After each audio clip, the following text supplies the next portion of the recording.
espérance et joie. Cœur à cœur, cœur à cœur. Bonjour, cette semaine à cœur, nous parlons d'un thème très important, en quête de vérité.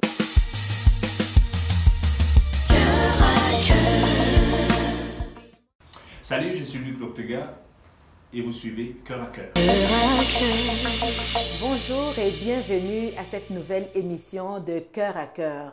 Aujourd'hui, nous parlons d'un thème spécial, en quête de vérité. Alors, je reçois le pasteur Luc pour en parler. Bonjour, pasteur Luc. Bonjour, pasteur Nathalie, et bonjour à tous nos téléspectateurs. C'est un réel plaisir pour moi d'être invité ici pour pouvoir partager aussi ce que j'ai à cœur. Justement, l'émission, c'est Cœur à cœur. Merci, pasteur Luc. Je sais que vous êtes très occupé, donc c'est un sacrifice. Merci pour les sacrifices. Alors, aujourd'hui, nous parlons de quête de la vérité. Et pasteur Luc, pendant plusieurs années, vous étiez en quête de vérité, en recherche d'identité. Est-ce que vous pouvez nous donner votre témoignage? Ben, tout à fait. C'est un plaisir pour moi de pouvoir partager ce témoignage. C'est mon histoire. Beaucoup de personnes se posent la question pourquoi cette personne a décroché ou pourquoi cette autre personne a du mal à vraiment avancer dans la vie. Il y a des gens qui sont démotivés, il y a des gens qui ne veulent rien faire. On n'a jamais compris pourquoi ils ne veulent rien faire. C'est comme s'ils planaient, comme s'il y a quelque chose qui ne va pas. Et je fais partie de cela. Ou alors je faisais partie de cela. Oui. Avant ma conversion, j'avais un phénomène que je vivais, c'était la démotivation. Et cette démotivation était à cause d'une seule chose, une question que j'avais et dont je n'avais pas de réponse. Et c'était une question qui était existentielle. Ça veut dire que vous avez beau avoir des gens qui vous parlent de l'Évangile, vous avez beau avoir des gens autour de vous qui vous essayent de vous inviter vers la parole de Dieu ou un milieu chrétien, ou alors si c'est dans le monde séculier qui vous invite à aller travailler ou faire quoi que ce soit, mais vous n'êtes juste pas motivé. Pourquoi? Parce que vous avez des questions et tant que vous n'avez pas de réponse, c'est comme si vous ne pouvez pas avancer. Alors dans mon cas, j'avais un problème, je me posais la question, est-ce que nous sommes juste nés pour vivre et ensuite mourir? Ça, c'est la question que se posent plusieurs personnes. Hein? Voilà. Oui. Est-ce que je suis juste né pour vivre comme le voisin ou comme les gens que je connais ou que je ne connais pas, ils sont juste nés, ils vivent, ils meurent et puis ils font du mal à ceux qui restent. Je trouvais ça quand même comme scénario un peu bizarre. Et lorsqu'on me parlait de Dieu, je me posais la question, mais c'est qui ce Dieu qui peut orchestrer ou organiser un tel scénario ou un style de vie? Enfin, je me rendais compte que la vie ne servait pas à grand-chose parce qu'on sait déjà où est-ce que ça nous mène, tout ça. La seule chose, c'est que je ne voulais plus étudier vraiment, je ne sentais pas le drive pour étudier, je n'avais pas de motivation pour avancer, je me posais la question de savoir est-ce qu'on ne peut pas juste abréger cette chose-là, parce qu'à la fin, je sais déjà comment ça va se terminer. C'est comme une vie plate, sans but, sans motivation, Exactement. Oui. Donc, et après, puisque je me posais la question, c'est qui Dieu? Puisque j'avais entendu dire que Dieu était celui qui nous avait créés, il fallait donc que je le trouve, ce Dieu. Et tant que je n'avais pas trouvé Dieu, j'avais du mal à démarrer. Et alors, je me suis mis à chercher. J'ai cherché dans certains livres, j'ai cherché en regardant, en me rapprochant de certaines religions, et je ne le trouvais toujours pas. Ma question était toujours là. Et chaque fois que je rencontrais quelques leaders spirituels, ils me donnaient la réponse de leur religion ou leur confession ou leur croyance. Il n'y avait pas encore eu quelqu'un qui a réussi à donner une réponse à ma question. Une bonne explication. Et ta vie devait être vraiment vide. Oh, ouais. J'étais casanier, j'étais toujours dans la lecture, dans la chambre. J'aimais bien être tout seul, ça ne me gênait pas du tout. Mais quelque chose s'est passé. Un jour, j'ai été invité à aller rendre visite à une sœur aînée et je l'ai trouvée elle était sur le point d'aller à une église.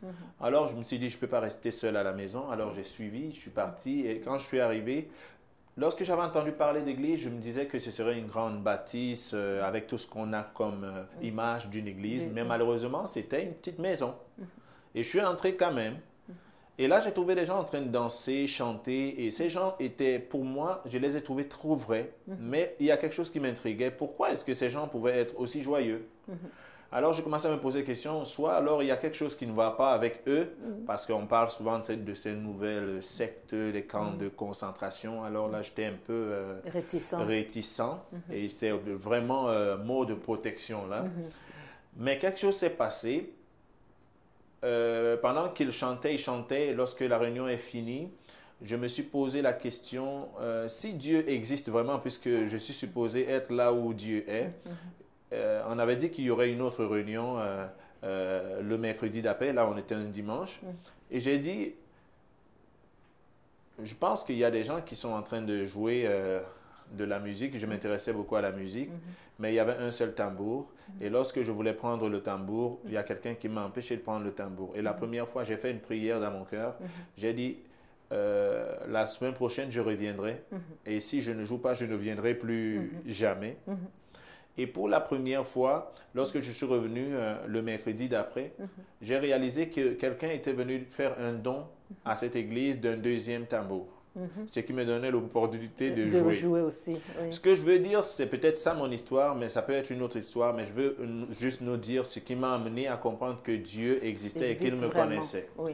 Donc pour moi, j'ai pris ce tambour et j'ai joué de toute ma force. Mais jusque-là, je n'avais pas la réponse à ma question. Mais au moins, il y a quelque chose qui avait commencé. Et donc finalement, lorsque j'ai fini de jouer, je me suis rendu compte que, mais qu'est-ce que je fais? Là, j'étais ici dimanche dernier, je suis revenu ce mercredi, et là, j'ai joué à un tambour qui m'a fasciné, qui m'a attiré, et puis quoi encore? Alors, je suis allé vers le pasteur de cette assemblée-là, je lui ai demandé, est-ce que je peux te poser 2 questions? Il m'a dit oui. Premièrement, pourquoi dans votre église, on ne parle que de Jésus, Jésus, Jésus, on ne parle jamais de Dieu? Ce monsieur, avec une sagesse, m'a expliqué que sans Jésus, on ne peut pas parler à Dieu parce que nous sommes souillés, nous sommes sales, nous sommes des pécheurs. C'est Jésus qui nous a lavés et qui nous rend capables de nous tenir devant Dieu qui est 3 fois saint. J'ai trouvé ça extraordinaire. Il avait bien répondu et c'était concis, je pouvais le comprendre. Deuxième question que j'ai posée. Mais pasteur Luc, toi, tu es né dans la foi chrétienne ou pas? Non, je ne suis pas né. Non, okay, tous les événements, c'est à ma quête de vérité. Okay. Je veux comprendre d'où est-ce que je viens avant de parler de où est-ce que je dois aller. Parce que je trouve que c'est presque impossible de pouvoir avancer sans tenir compte de l'histoire. Oui. Il est vrai qu'on ne peut pas avancer en traînant l'histoire avec nous, mais l'histoire nous permet d'avoir les outils nécessaires pour avancer et vers la bonne direction. Exactement. Donc, la deuxième question, je me suis tourné vers la personne qui jouait au tambour, parce que dimanche d'avant, il y avait un seul tambour. Et après, le mercredi, après ma prière, tout seul, il y en avait deux. Je n'étais pas chrétien. Je suis allé, j'ai demandé à cette dame, d'où vient le second tambour? Elle m'a dit, il y a un monsieur au fond de la salle qui a offert ça à l'église. Je suis allé vers le monsieur, je lui ai posé la question, pourquoi vous avez offert le tambour à l'église? Il dit, j'ai ça chez moi depuis 2 ans. Ben, j'ai juste pensé qu'il fallait que j'offre ça à l'église. Et c'est comme ça. Et alors là, je commençais à voir une influence à laquelle je ne pouvais pas attribuer un nom, mais une influence quand même, un regard qui était porté sur moi. Et je trouvais ça extraordinaire. Ben, pour couper l'histoire courte, de fil à aiguille, j'ai rencontré la foi chrétienne. J'ai rencontré le Seigneur et ça m'a permis de savoir qui exactement j'étais. De réaliser que je n'étais pas juste un accident biologique, quelqu'un qui a été juste parachuté sur la terre par accident. Et alors là, on pouvait parler de mon avenir. Depuis ce jour-là, j'ai appris l'importance de pouvoir se réconcilier avec soi-même, se réconcilier avec ses origines.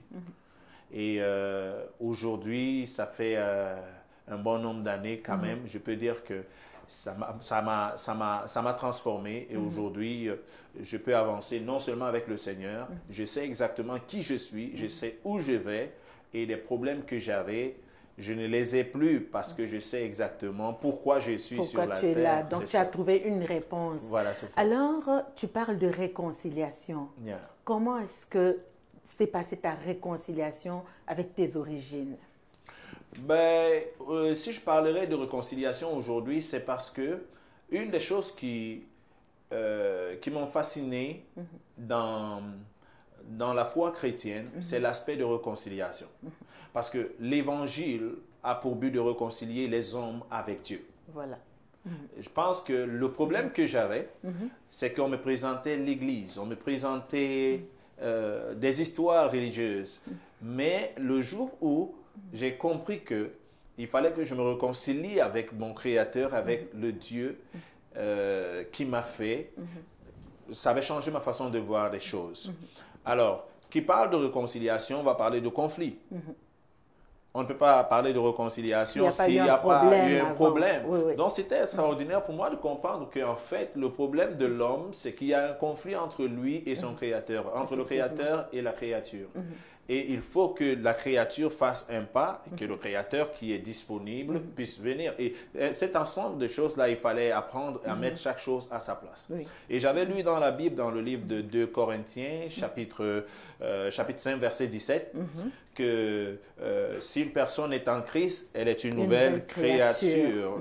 Les choses anciennes sont passées et toutes choses sont devenues nouvelles. Et tout ceci nous vient de Dieu qui nous a réconciliés à lui par Christ.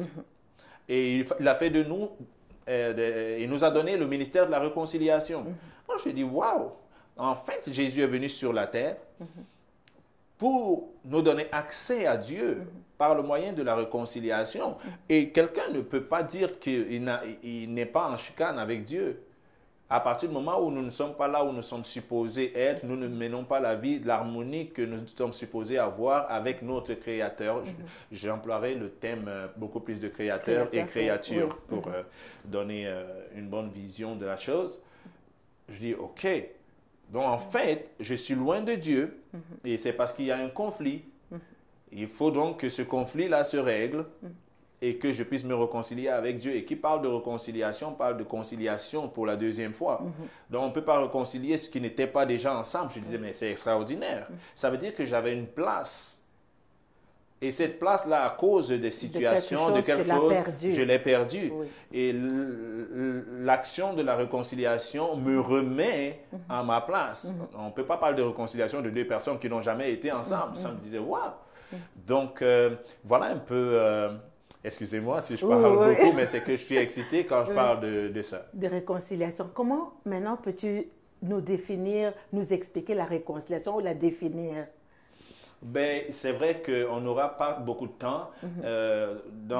Parlant de réconciliation, je trouve que beaucoup de personnes traversent des problèmes. Ils ont du mal à régler un problème, tant dans le domaine de la foi ou même dans la vie de tous les jours. C'est parce qu'il y a un manque de réconciliation. Donc, lorsqu'on parle de réconciliation, on ne parle pas seulement sur le plan biblique. C'est pourquoi je parlerai de 5 dimensions de la réconciliation. Les 5 dimensions de la réconciliation, la première réconciliation, c'est avec ses origines. Avec ses origines. Vous avez déjà constaté qu'un enfant qui a été adopté, et lorsque l'enfant commence à grandir, il a toujours tendance à chercher ses origines. Pour toi, tu peux ne pas sentir le besoin. Mais si tu t'arrêtes un instant, tu comprendras que c'est difficile d'avancer quand on ne sait pas qui on est. Qui on est, on veut savoir d'où on vient. On veut savoir. Qui sont ses parents, est-ce qu'on a des frères et des sœurs. On ne veut pas forcément aller habiter chez notre père géniteur, mais au moins, on veut savoir qui il était, qu'est-ce qu'il faisait, pourquoi. Même lorsque tu as un problème médical et qu'on veut t'administrer un certain traitement, on va te demander c'est quoi ton groupe sanguin. On va essayer de savoir qui étaient tes parents et ainsi de suite, le dossier médical. Donc, c'est très important pour l'être humain de connaître ses origines. Sur le plan spirituel, l'être humain est en quête de vérité et cette vérité-là va commencer d'abord par la réconciliation avec ses origines. Il n'est pas un produit d'un hasard. Il n'y a pas eu un Big Bang et puis il y a eu un accident biologique. Il n'est pas le fruit d'un accident biologique. Il est un produit qui a été conçu, pensé par Dieu. Et si tu veux voir à quoi ressemble Dieu, regarde à quoi ressemble l'ensemble de la sagesse de l'homme. Et on ne parle même pas là d'un grand pourcentage de la sagesse de Dieu. Donc, l'homme est en quête de vérité et cette vérité va commencer par son identité. Alors, Pasteur Luc, avant d'aller plus loin, tout à l'heure, tu as donné le mot magique, si on pourrait dire. Tu as parlé d'harmonie. Oui. Et ça, c'était très, très important parce qu'en fait, cet homme qui n'a pas retrouvé ses origines est complètement en désharmonie, Il est en désharmonie. avec toute chose, Avec dans toute son chose. corps, dans son âme, dans son esprit, avec son prochain. Exact. Il est totalement désorganisé. Exact. Oui. Et il n'y a pas d'harmonie. Pourquoi? Parce que lorsqu'on parle d'une bâtisse, l'harmonie va commencer par la fondation. Exactement. Et peu importe la beauté ou l'harmonie que tu sembles avoir au-dessus, si la fondation est faussée, cette harmonie sera balayée. Exactement. C'est pourquoi il est écrit que si tu sais comme bâtir une maison sur du sable, lorsque les vents et la tempête se lèvent, La maison va tomber. Donc, on commence par ça, la réconciliation avec tes origines. Sur le plan naturel, dans le livre que je suis en train de finir, j'explique comment il est important de savoir qui tu es. Si tu as des parents qui étaient quelque part, pour ceux par exemple qui ont vécu dans d'autres familles, c'est important de chercher l'information. Mais ce n'est pas grave si tu ne trouves pas l'information. Le but n'est pas de dire que si tu n'as pas l'information, tu ne peux pas avancer. Mais au moins, tu enregistres maintenant que, OK, j'ai cherché mes parents, je ne les ai pas trouvés. Moi, je suis une espèce qui a cherché ses parents et il ne les a pas trouvés. Il faut que j'avance malgré le fait que je ne les ai pas trouvés. Mais au moins, tu auras répondu à cette question-là. Et là, tu es réconcilié avec toi-même. Oui. Tu es clair dans ta tête que tu n'es pas un accident biologique, c'est juste que ta situation, c'est que tu as cherché tes parents, tu ne les as pas trouvés. C'est ça. Et pour Dieu, maintenant, chacun d'entre nous devrait chercher Dieu. C'est pourquoi il est écrit que chercher Dieu pendant qu'il se trouve. Oui. Ce n'est pas Dieu qui cherche les gens. Dieu accueille les gens. Dieu est là. Il n'a jamais voulu nous perdre, mais c'est à nous de chercher nos origines. À partir du moment où tu penses que tu es là par hasard, qu'est-ce que tu penses que tu vas faire? Comment tu vas demander à une personne de prier un Dieu dont il ne croit pas être l'auteur de sa vie? Ce n'est pas possible.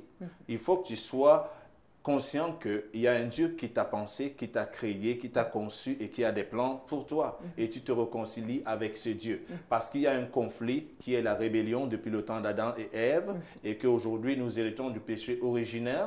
Il faut que tu confesses ce péché, tu t'alignes avec Dieu et tu réconcilies ce qui était déjà là et tu vas entrer en possession des choses qui en découlent. Ce qui m'amène au deuxième point. Donc ça, nous parlons ici du processus que tu as traversé.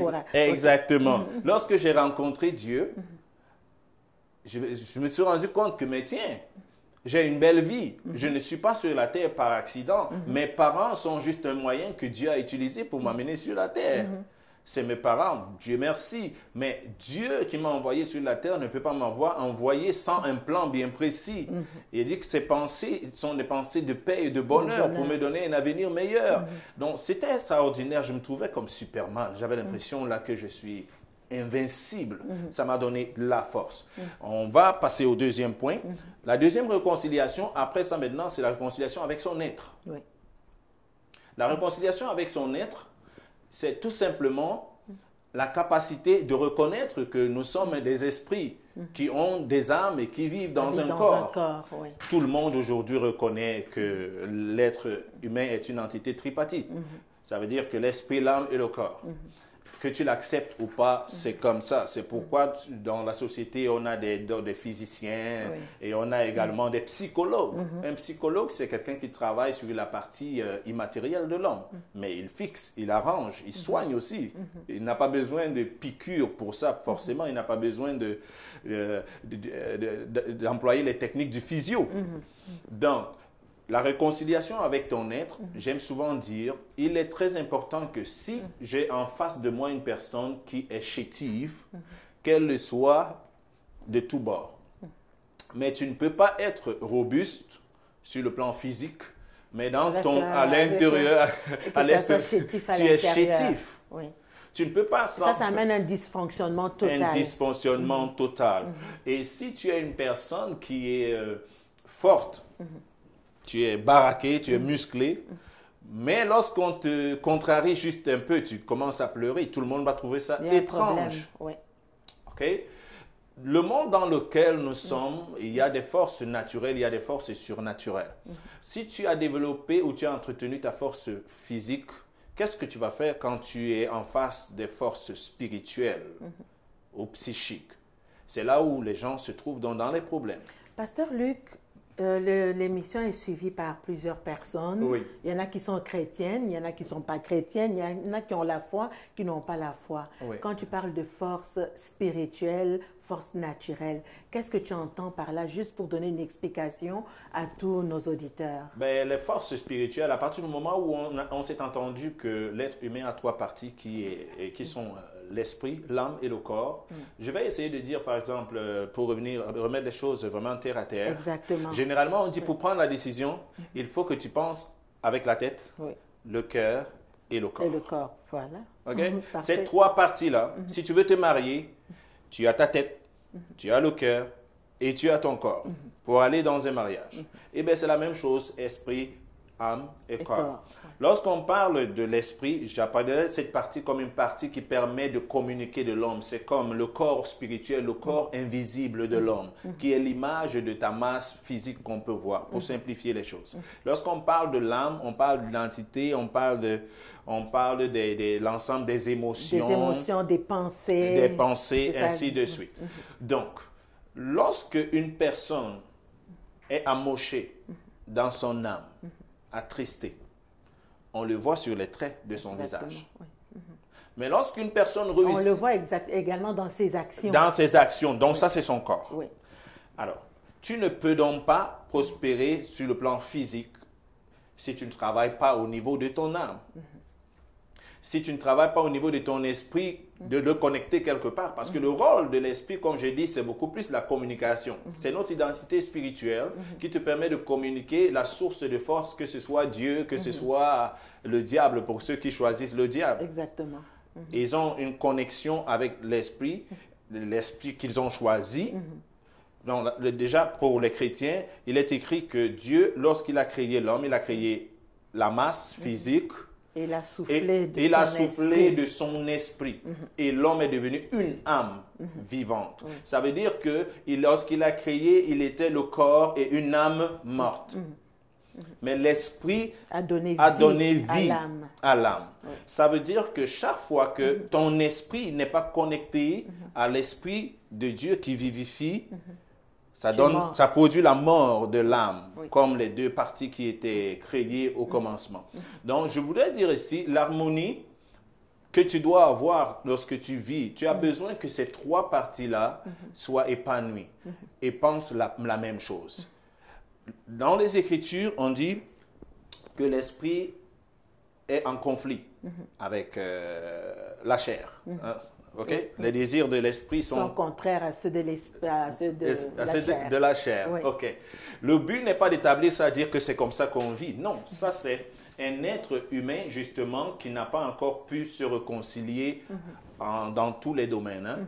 Okay? Lorsque ton esprit veut faire du mal et qui disent à ton corps, faisons du mal, et ton corps dit non, je ne fais pas du mal, c'est une équation qui ne peut pas se faire. Mais par contre, ton corps, la chair, veut faire du mal, mais ton esprit peut lui dire, nous ne faisons pas du mal. Exactement. Ça veut dire que tu as travaillé sur ta partie spirituelle, sur tes émotions, tes sentiments et autres.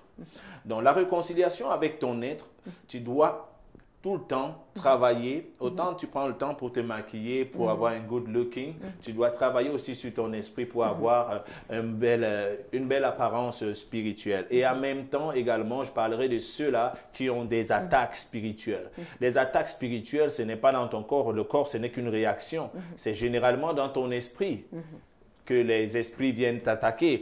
Et alors là, si ton esprit, et ton âme ne sont pas vraiment en harmonie. Oui.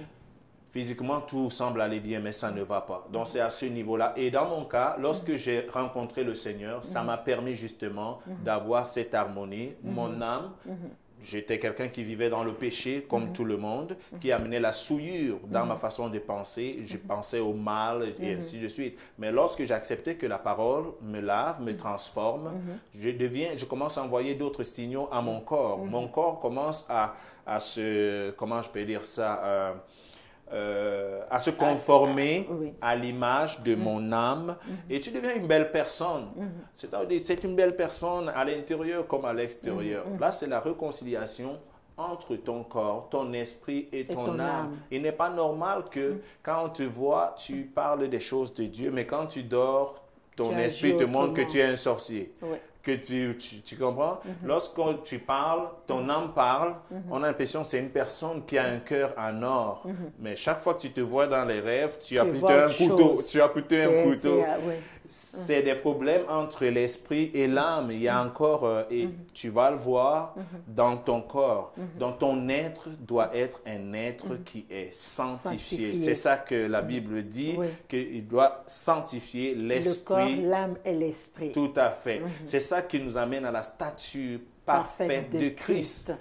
Pasteur Luc, avant d'aller plus loin, le temps coule tellement vite, mais il y a quelque chose de beau ici, c'est que tu es en quête de vérité. Yeah.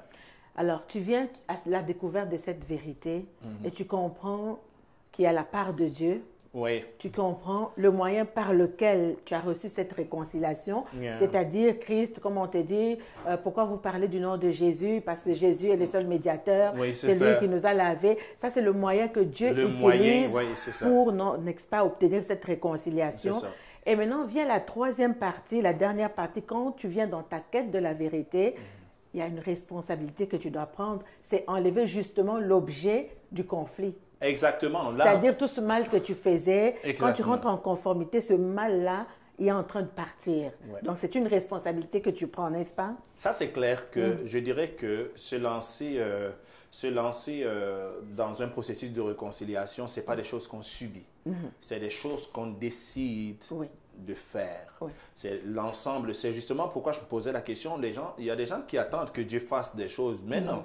Si tu es en chicane avec une personne, tant que tu ne dis rien, tu ne fais rien, il n'y aura Il n'y a jamais rien rien. qui se passe. Il n'y a rien qui se passe, c'est la même chose. C'est pourquoi la seule chose qu'on peut lire dans la Bible, c'est que je me tiens à la porte et je frappe. Si quelqu'un ouvre, j'entrerai. Si tu n'ouvres pas, c'est clair qu'il n'entrera pas. Donc, c'est ça. Et puis, la troisième partie de la réconciliation que j'ai eue, c'est la réconciliation avec les proches. OK? Oui. La réconciliation avec les proches. Donc, ça, c'est l'extérieur. Mais je tiens à souligner qu'une personne qui n'est pas réconciliée avec elle-même ne peut pas Se réconcilier avec son prochain. c'est pourquoi certaines personnes ont toujours cherché à faire la paix avec un voisin, mais lui, il ne comprend rien du tout. Exactement. Mais ce monsieur, il est dérangé, donc vous ne pouvez pas faire la paix. Il faut qu'il commence déjà par être en harmonie avec lui-même, que son oui soit oui, qu'il soit ce qu'il dit qu'il est. Lorsque j'ai été réconcilié avec Dieu, j'ai été réconcilié avec moi-même, mon esprit et mon corps étaient vraiment une seule personne. Je ne faisais plus ce que je ne veux pas faire et je faisais ce que je veux faire. Maintenant, naturellement, si j'ai offensé quelqu'un, je vais demander pardon à la personne. naturellement. Ça devient naturel chez moi. La réconciliation avec les proches, tu ne peux pas dire que tu aimes Dieu, que tu ne vois pas et détester tes proches. Il n'y a que 2 commandements dans la Bible. On parle de Tu aimer aimes Dieu de et tout aimer ton après prochain. ton prochain. Oui. Donc, tu te réconcilies avec Dieu, ça va de soi que tu te réconcilies tout Avec ton naturellement prochain. avec ton prochain. Donc, c'est ça. La troisième partie, là, je ne pense pas qu'on ait On n'a vraiment pas à dire suffisamment de grand-chose temps, oui, aussi. Oui. à dire. La quatrième des choses, c'est la réconciliation avec ta destinée. Mais j'aimerais que tu parles quand même un petit peu de la réconciliation avec son corps.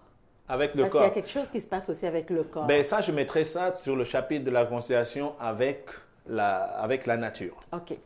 Avec la nature. Donc, chaque chose a une nature et des règles.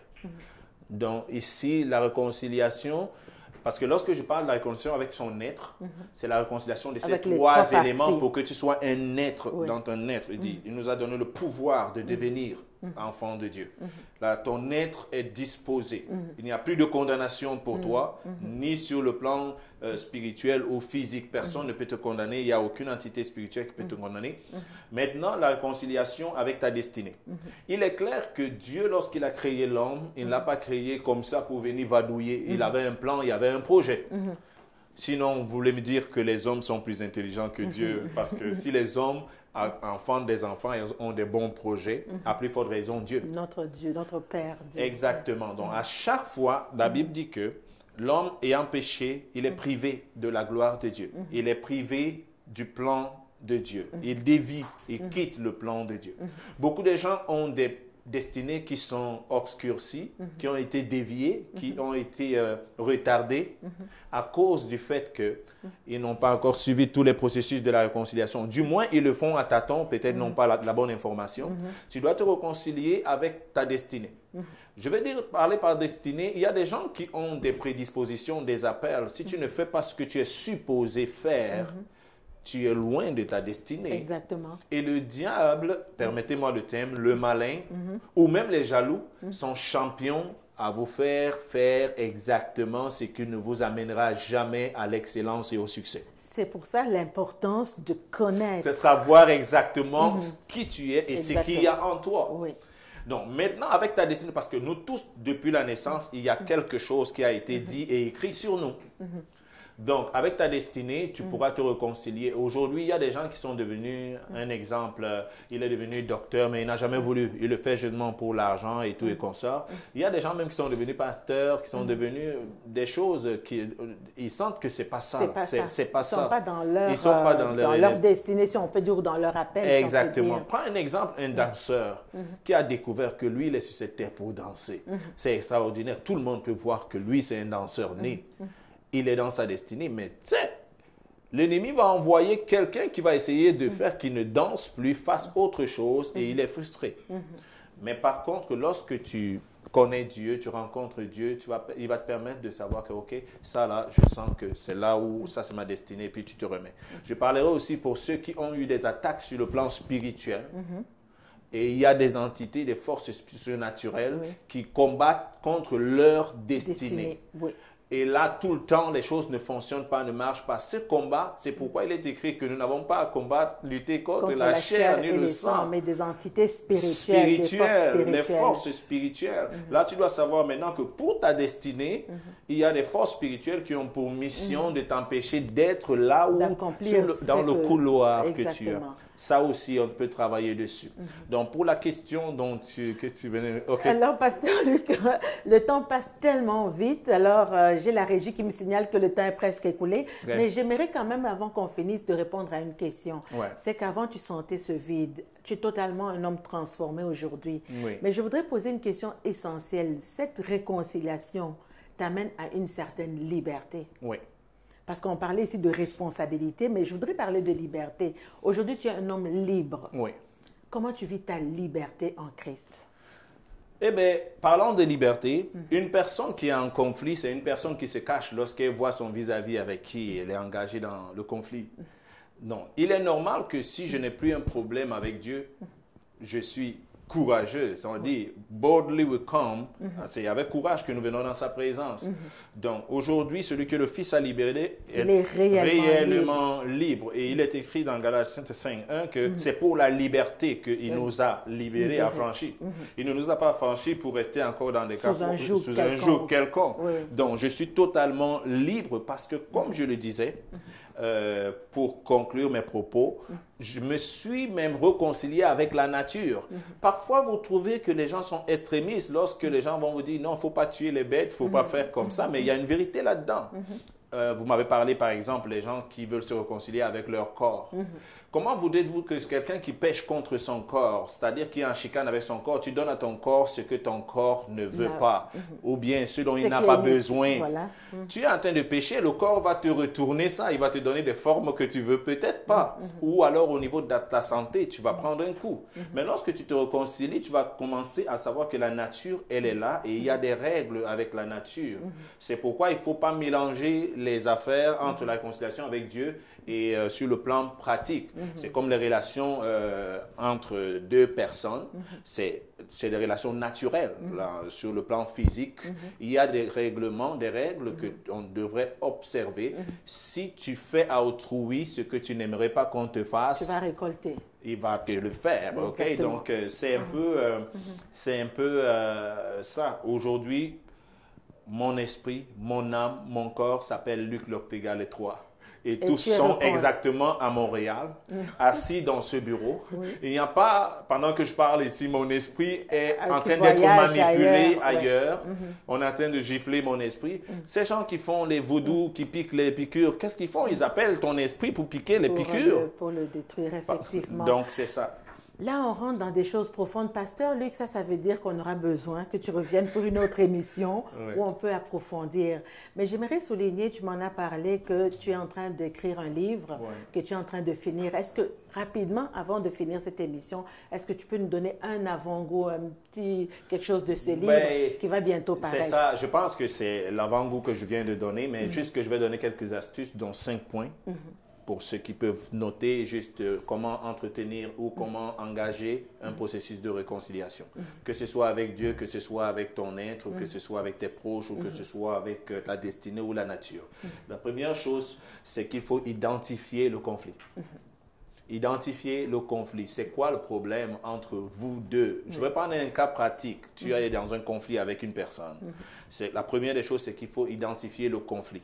N'identifie pas la personne que tu aimes sa tête ou tu n'aimes pas sa tête. C'est le conflit qu'on règle. Il faut identifier. C'est pourquoi les gens qui disent que je comprends. On ne comprend pas les gens, on comprend les situations. Si tu comprends les gens, tu peux te tromper parce que tu ne connais pas les gens. Dieu peut nous comprendre, mais nous, on doit comprendre la situation. Donc, identifier le conflit. La deuxième chose, la prise de conscience de ta responsabilité dans le conflit. Ça, c'est très important. Oui. La prise de conscience. Je prends un exemple. Identifier le conflit, ça veut dire qu'on a un problème de discussion d'héritage. Un exemple. Deuxième chose, la prise de conscience de ma responsabilité. J'avoue que j'ai mal entamé la chose, j'ai mal parlé de toi. J'avoue que je ne t'ai jamais parlé de ça, j'ai plutôt parlé derrière. Donc, il faut prendre tes responsabilités. Il n'y a pas une personne qui cherche à se réconcilier, qui pense que c'est l'autre qui a tort. Ça n'existe pas. Même avec Dieu, Dieu attend de nous, il dit qu'il est là, il attend si nous nous humilions, si nous confessons. Voilà, c'est ça. Lui, il donne la conviction, mais il ne fait rien pour nous. C'est à nous. Donc, la troisième chose, c'est le bon moment. Il y a un temps pour chaque chose. Il y a un temps pour la guerre, il y a un temps pour la paix. N'allez pas croire que le but de la réconciliation, c'est que tu vas te réconcilier même avec le diable. Dieu ne sait pas réconcilier avec le diable. Ça, c'est dans l'autre émission, on en parlera. Il n'y a pas de réconciliation avec le diable. Il n'y a pas de réconciliation. Donc, le bon moment, il y a un temps pour chaque chose. Et sur ce sujet-là, j'aimerais m'arrêter quelques secondes. Je sais qu'on a totalement débordé. C'est que dans ce temps où on attend le bon moment, je pense que c'est un temps de prière. Oui, exactement. Pour que Dieu prépare les cœurs à la réconciliation. Exactement. Comme par exemple la réconciliation avec Dieu, c'est maintenant. Oui. Lui, le calendrier, là, lui, le salut, c'est aujourd'hui, le jour du salut. En fait, j'ai vu comment c'est extraordinaire, certaines précisions dans la Bible qu'on ne comprenait pas le sens. Et quatrièmement, après on aura fini, c'est l'offre et l'échange. Dans toute négociation, il faut être prêt à donner quelque chose.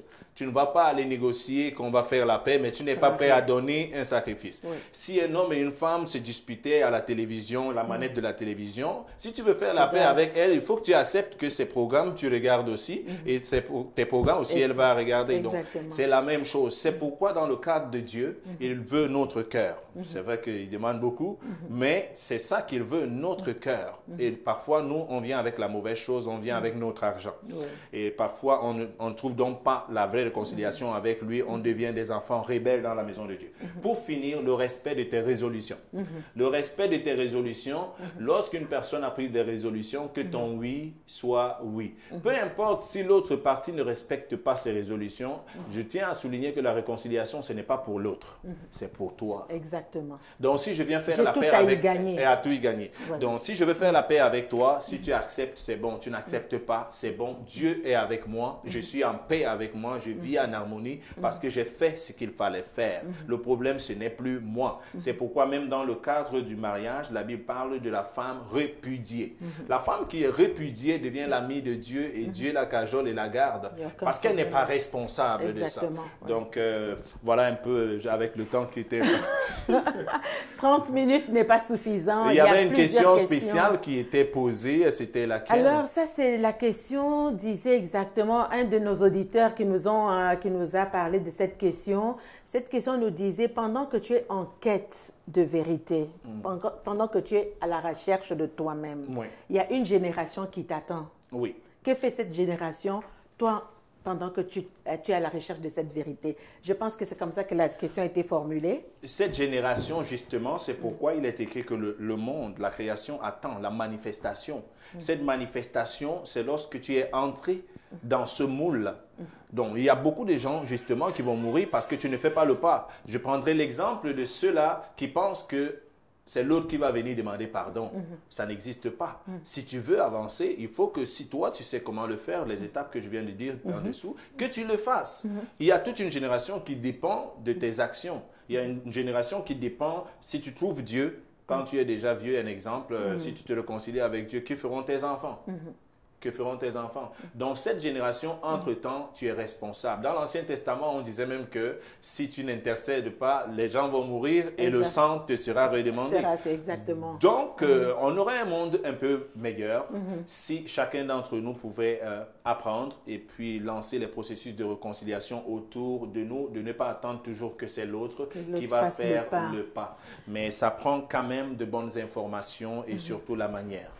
Pasteur Luc, le mot de la fin en quelques secondes, les personnes qui sont en quête de vérité, tu nous as parlé de ton témoignage tout à l'heure, est-ce que tu peux les encourager? Tu en as parlé beaucoup, mais le mot de la fin, peux-tu le donner pour chaque auditeur qui nous écoute aujourd'hui? Ben, je sais que j'ai dit pas mal de choses, mais ce qu'il y a à retenir, c'est que pour que tu puisses changer, quand tu commences à changer à l'intérieur, tout commence à changer autour de toi.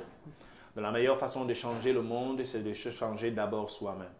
Et lorsque tu sais d'où tu viens, qui tu es, qui vit en toi, tu sauras exactement ce qu'il faut donner aux autres parce que tu ne peux pas donner ce que tu n'as pas. Donc, c'est important que tu sois réconcilié avec Dieu, sois réconcilié avec toi-même et que tu sois réconcilié avec les gens qui sont autour de toi. Le monde aujourd'hui vit des conflits. Tu n'es pas obligé d'entretenir le conflit, soit dans ta maison, dans ta relation. Il faut que tu engages un processus de réconciliation parce que la même mesure que tu utilises pour les autres, c'est la même mesure qui sera utilisée pour toi. Pardonne-nous nos offenses comme nous pardonnons à ceux qui nous ont offensés. Donc, je vais vous conseiller de vraiment prendre ce message comme un conseil. Et pour ceux-là qui ont des tendances suicidaires, c'est un conflit. Ça, je le dis avec fermeté, c'est un conflit entre ton âme, ton esprit et ton corps. Et on peut t'aider avec ça. Je pense qu'il y a des numéros pour cette émission. Pour ceux qui ont besoin d'aide, vous pouvez être aidés, suivis, afin que vous deveniez la meilleure version de vous-même. Que le Seigneur vous bénisse. Merci.